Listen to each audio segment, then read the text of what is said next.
Welcome to another edition of the Dementia Care Partner Talk Show. Now, here's dementia care expert Teepa and your host, Greg Phelps. Hello and welcome to the Dementia Care Partners podcast. My name is Greg Phelps, and joining me as usual is Teepa Snow. Our topic today is a real tough one. How do you know when it's time to move your loved one into care? Or is that just sort of too big of a question to swallow all in one bite? Does everybody have to go into care?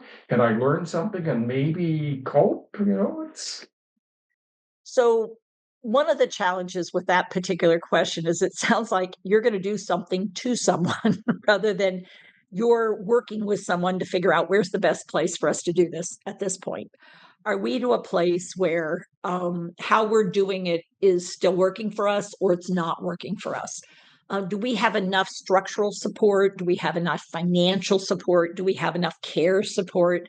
Do we have the right situation here and we want to continue to be here? Or are we noticing that how we're doing this is starting to feel really scratchy, itchy, uncomfortable? And what I highlight is often when people make statements, how do I know when what they're saying is I'm reaching my limit and I'm not sure what to do and when to do it and I feel miserable about it. And I think I hear you. That's a hard, big shift. And I would say, wow, let's talk about what's going on and what's working and what's not. And let's talk to everybody involved because I'm getting it from one perspective. I think the first thing we have to acknowledge, and I hadn't thought about this at the moment, is you're dealing with loss.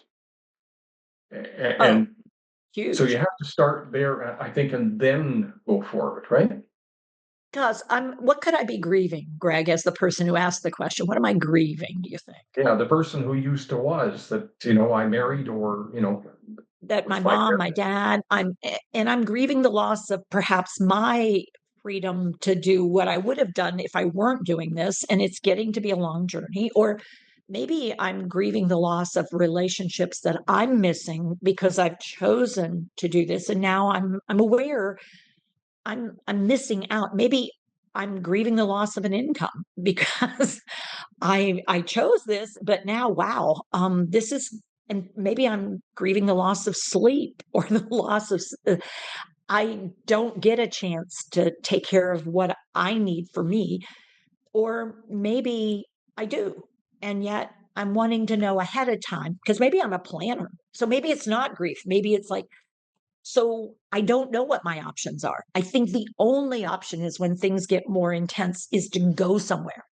And I think, unfortunately, sometimes care insurance or care planning, depending on the country you're in, because we're in two different countries, for instance, and up in Canada, you guys have national health care. However, it may not be what works well.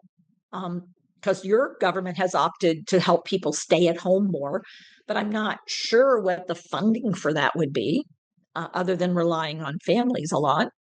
And our government tries to restrict how much resources are devoted to someone living with dementia. And there's new emphasis on a guide model, which is the goal is to keep you out of the hospital, which is great if we're giving the support you need to stay out of the hospital. And I think we got work to do there if it's going to work. We have work to do in Canada. You've got work to do in the US. You've been to lots of different countries. Have you seen another country where you go, yeah, they're on the right track? I mean, it's not perfect yet, but yeah, they're ahead of us in this race. I've seen locations in other countries where they figured it out, like one region, one state, one area, one city, one group. But I can't say I've seen a whole country figure it out. I think it so overwhelms countries that they sort of just take that big step back and go, I don't know what to do. I don't know how we're going to do this. Well, let's put it over here for right now and let's keep going with what we got, even though we know it's broken. And that's as the numbers are increasing, and we knew they would. It's concerning because I think this feeling of what do I do when I'm not enough anymore? is concerning, but it also then pits the person that is being supported potentially against the supporter if we don't have conversations about this. May get to be where I can't do it myself, and we may need other people, or we may need a different place, or we may need something that we don't have right now. And I'd like us to look at that before we need it.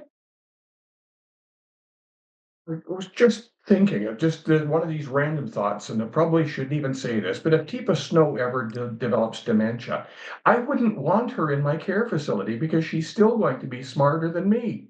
I know she's going to be in so much trouble. And we've had conversations about what the probability is that I could be anywhere other than where I chose to be.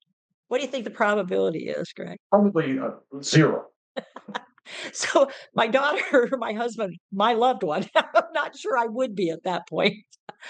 At least not a liked one, because I'm going to be looking and telling people more than likely what I'm noticing till my brain shuts down and I leave this earth.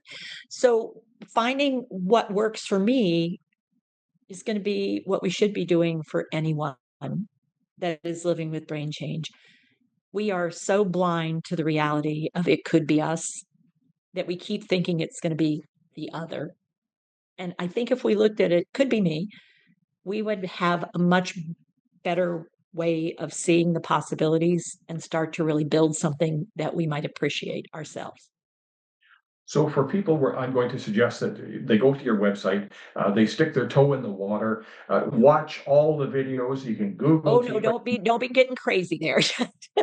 Maybe come and talk to us first, and then we can see where you are. Just as we said, there's no one size fits all. There's no cookbook I can just refer you to. Come and talk to us for a few minutes and we'll see sort of where you are. And it may be a video, it may be a book, it may be a conversation, it may be a class that might help you. Um, I don't know till I meet you, and I don't know till we talk. So that's our way of starting any conversation is let's start with a conversation and see where it goes. Teepa, thank you very much. You're welcome, Greg. You've been listening to the Dementia Care Partners podcast. For more information on today's podcast or any other dementia related topics, go to teepasnow.com.